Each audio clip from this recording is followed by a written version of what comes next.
Imagina por un momento que estás parado en medio de una selva espesa donde el aire huele a tierra mojada y las copas de los árboles forman un techo tan denso que apenas deja pasar la luz del sol.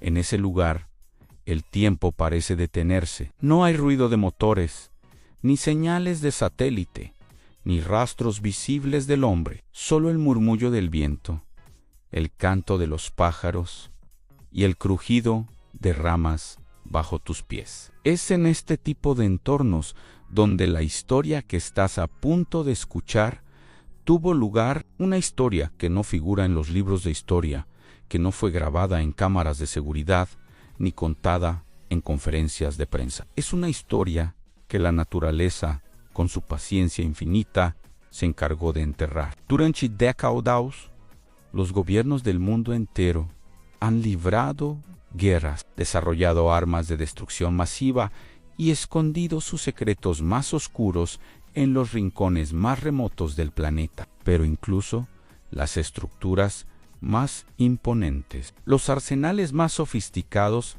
y los experimentos más tóxicos tienen una debilidad: el tiempo y la naturaleza.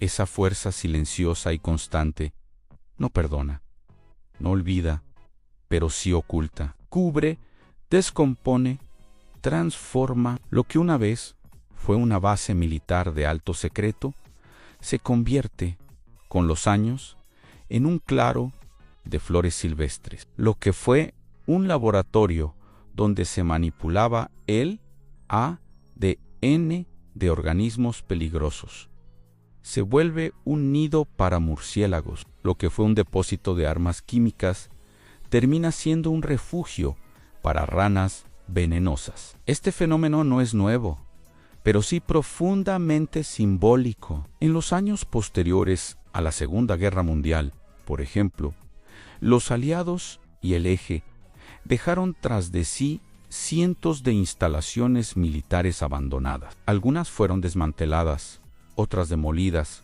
pero muchas simplemente olvidadas. En los bosques de Europa del Este, en las islas del Pacífico, en los desiertos de Asia Central, la vegetación avanzó sin pedir permiso. Las raíces de los árboles atravesaron el concreto.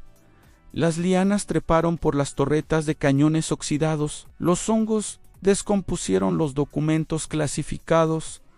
Y las hormigas hicieron túneles a través de los túneles secretos. Nadie lo vio venir, porque nadie estaba mirando. Un caso particularmente inquietante ocurrió en una pequeña isla del Caribe, cuyo nombre ha sido borrado de los mapas oficiales. En los años 60, el gobierno de una potencia nuclear estableció allí una estación de pruebas biológicas. El objetivo era simple: desarrollar agentes patógenos resistentes al clima tropical para usarlos en conflictos de baja intensidad. Durante más de una década, aviones militares aterrizaban en una pista improvisada, descargaban contenedores sellados y se marchaban sin dejar testigos. Pero en 1974, el programa fue descontinuado sin explicación. Los científicos se fueron, los guardias se retiraron,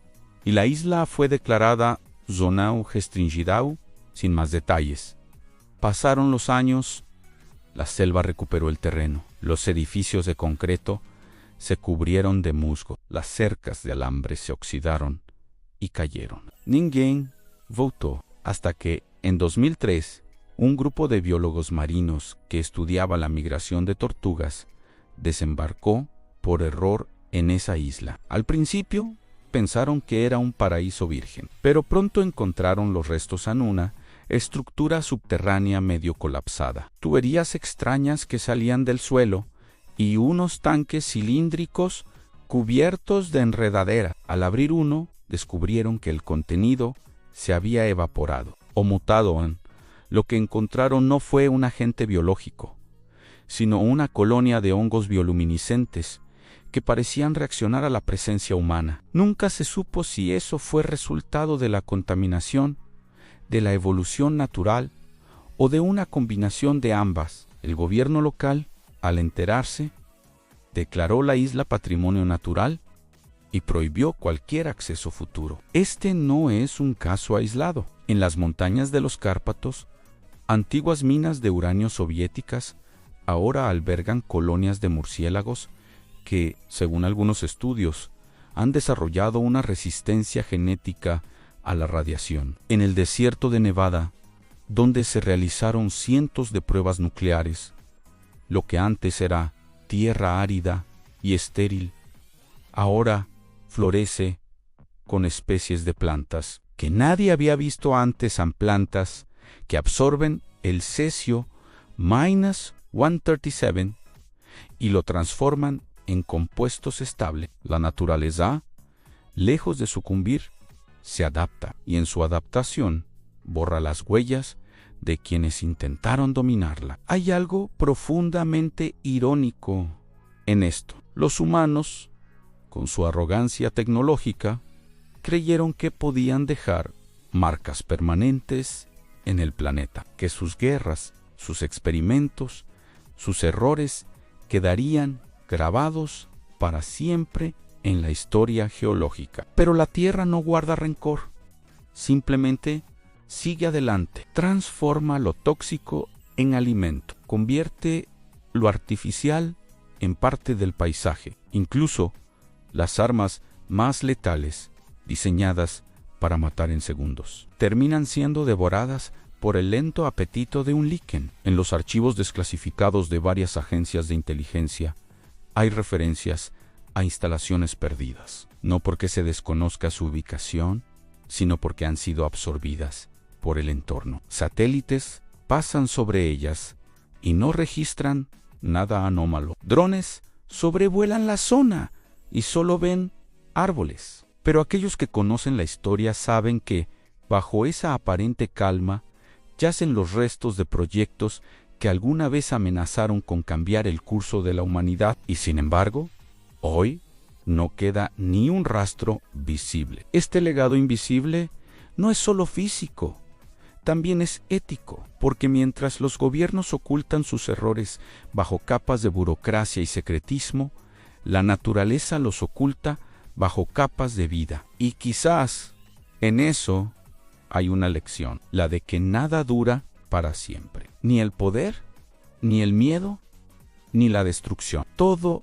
regresa al ciclo, en todo se reintegra, incluso lo que fue creado para romper ese ciclo. Hoy, mientras caminas por un parque, por un bosque o por una playa aparentemente virgen, podrías estar pisando los restos de una historia que nadie te contó. Podrías estar respirando el aire que una vez estuvo contaminado con gases nerviosos. Podrías estar observando flores que crecen gracias a nutrientes liberados por la corrosión de un tanque de guerra. Y sin embargo, todo parece en paz, porque la naturaleza no juzga, solo cura, solo olvida, solo borra. Y en ese borrar, en ese silencio absoluto con el que la tierra se traga los secretos más oscuros, hay una advertencia y una esperanza. La advertencia es clara: en cualquier intento de dominarla terminará en derrota. La esperanza es más sutil. Incluso después de lo peor que hemos hecho, la vida encuentra el camino de regresar. No porque perdone, sino porque no tiene otra opción. Porque la vida, en su esencia más profunda, es persistente. Así que la próxima vez que veas una selva impenetrable, una cueva inexplorada o un campo cubierto de maleza, pregúntate: ¿qué historias guarda bajo su superficie? ¿Qué armas han sido desarmadas por las raíces? ¿Qué guerras han sido enterradas por el musgo? ¿Qué secretos han sido disueltos por la lluvia? Porque en cada rincón del planeta, la naturaleza sigue su trabajo silencioso en borrar las marcas del hombre, no para ocultar la verdad, sino para recordarnos que, al final, todo lo que construimos con violencia será devuelto a la paz. Y en ese retorno, En ese acto de reintegración silenciosa reside el verdadero legado, no el de las armas, sino el de la capacidad de sanar, no el del control, sino el del equilibrio, no el de la guerra, sino el de la vida que, contra todo pronóstico, sigue adelante, invisible, pero presente, no olvidada, pero viva, enterrada, pero respirando. Ese es el legado invisible, y tal vez, solo tal vez, sea el más importante de todos.